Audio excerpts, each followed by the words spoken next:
Most people imagine the internet in the sky, satellites, Wi-Fi, data centers, but the connections holding much of the global economy together run through something far more vulnerable. Cables, lying on the bottom of the ocean, and surrounding those cables is another network most of us never see. Nuclear submarines, sonar arrays, underwater drones, intelligence operations. This is where some of the world's most powerful countries are competing to see without being seen. Underneath the waves lies a physical web of steel-armored fiber optic cables spanning over 1 million kilometers.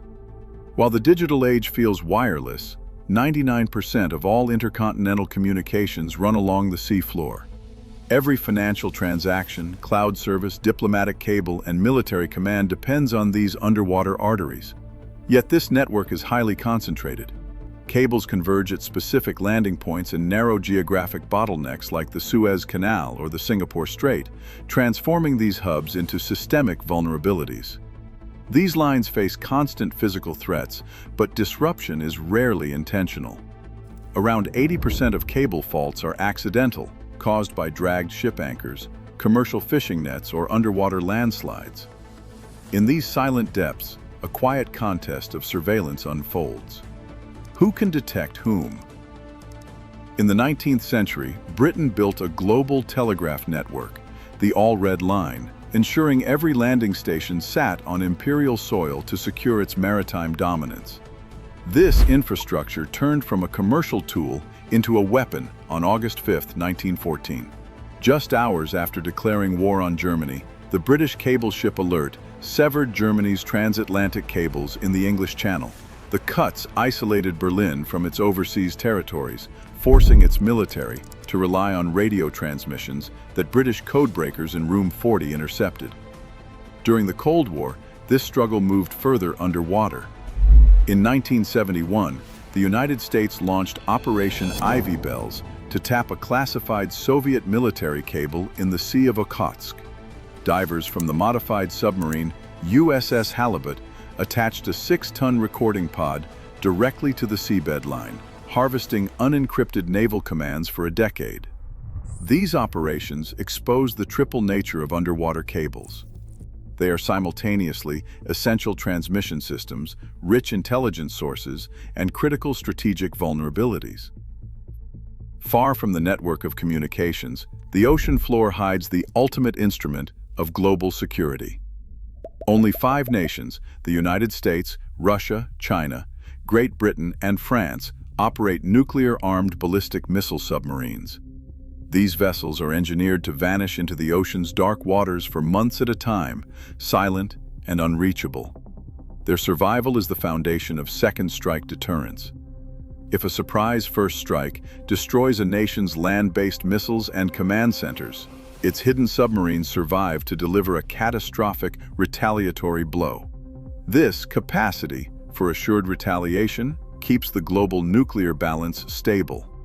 But this stability is threatened by a quiet technological race.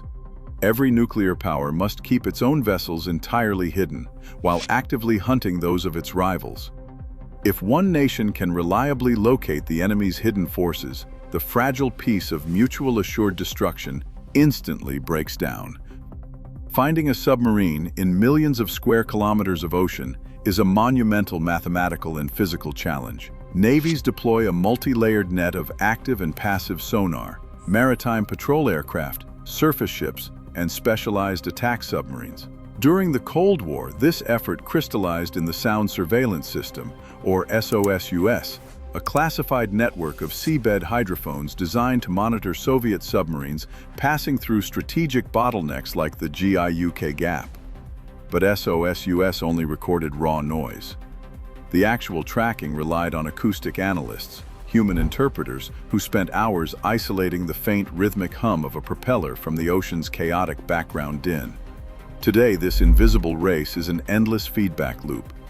Quieter propulsion drives the creation of more sensitive sensors, which in turn inspires new stealth countermeasures.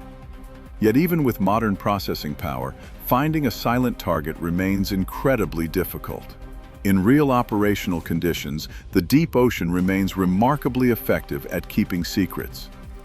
While the world's oceans are vast, physical geography forces submarines into narrow, predictable bottlenecks.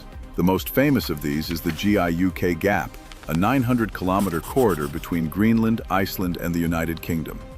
During the Cold War, NATO turned this passage into an acoustic watchtower to intercept Soviet submarines sailing from the Kola Peninsula into the Atlantic. Today, the region remains central to Russia's Northern Fleet, which deploys its nuclear-armed submarines from northern bases into the Arctic. However, the security geography of Northern Europe changed fundamentally when Finland joined NATO in April 2023, followed by Sweden in March 2024. These accessions tightened the Allied monitoring net across the Baltic and the North Atlantic, forcing Russian submarines to adopt deeper, more circuitous routes to avoid detection. Today, military forces and civilian networks increasingly occupy the exact same underwater environment, where naval patrols run directly alongside a dense web of international communication cables and energy pipelines. This proximity complicates both military surveillance and civilian infrastructure protection.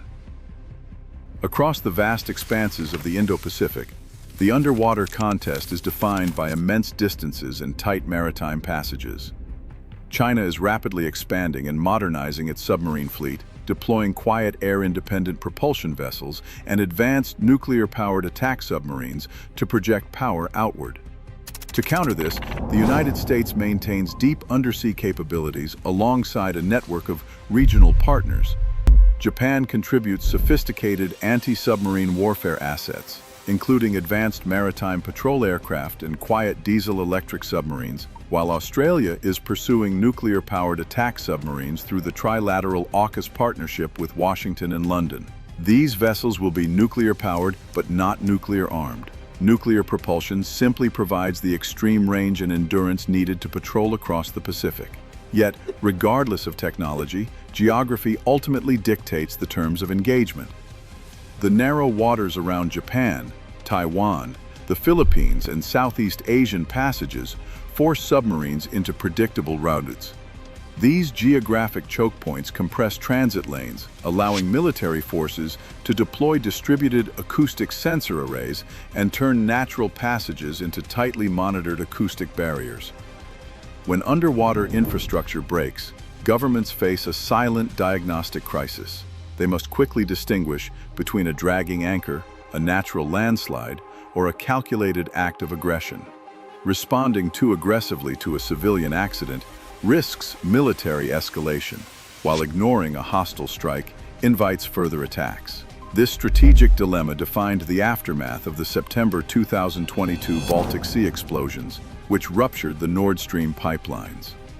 While official Danish, Swedish, and German forensic investigations confirmed deliberate sabotage from seabed explosives, the actual perpetrator remains politically contested, leaving physical evidence clear but attribution unresolved. The seabed has become a crowded mosaic of shared infrastructure. Telecommunications cables run directly alongside gas pipelines, electricity interconnectors, and offshore wind farms. While digitalization binds economies to underwater data lines, the global energy transition is rapidly expanding power grids into the sea. Much of this hardware is commercially owned. Technology companies like Google, Meta, Amazon, and Microsoft invest directly in international cable capacity, while private energy firms operate the offshore power grid. Disruption to these corporate assets instantly threatens national security, forcing private operators, navies, coast guards, and intelligence agencies to build a shared defense over the ocean floor. Autonomous underwater vehicles now patrol the depths, mapping the seafloor and inspecting infrastructure without human crews. This hardware generates massive acoustic and environmental data sets, allowing AI to identify anomalies and make localized surveillance cheaper. Yet the ocean is not transparent. The abyss remains noisy and vast, where temperature layers trigger false alarms and detection advances prompt new stealth techniques. The primary contest is who can detect whom. Undersea Advantage combines geography, sensors, intelligence, and platforms to locate strategic forces and vulnerable cables. This creates a permanent paradox. Modern economies require a visible, monitored seabed to protect critical infrastructure, while nuclear states require opacity to hide retaliatory weapons. It is a continuous competition to watch without being seen.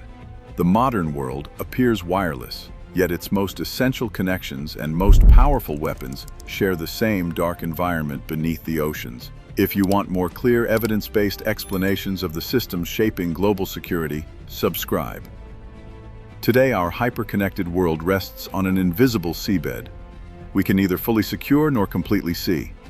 As superpowers push deeper into the dark, this quiet abyss has become the ultimate geopolitical blind spot. The nation that controls the depths will ultimately decide who controls the surface.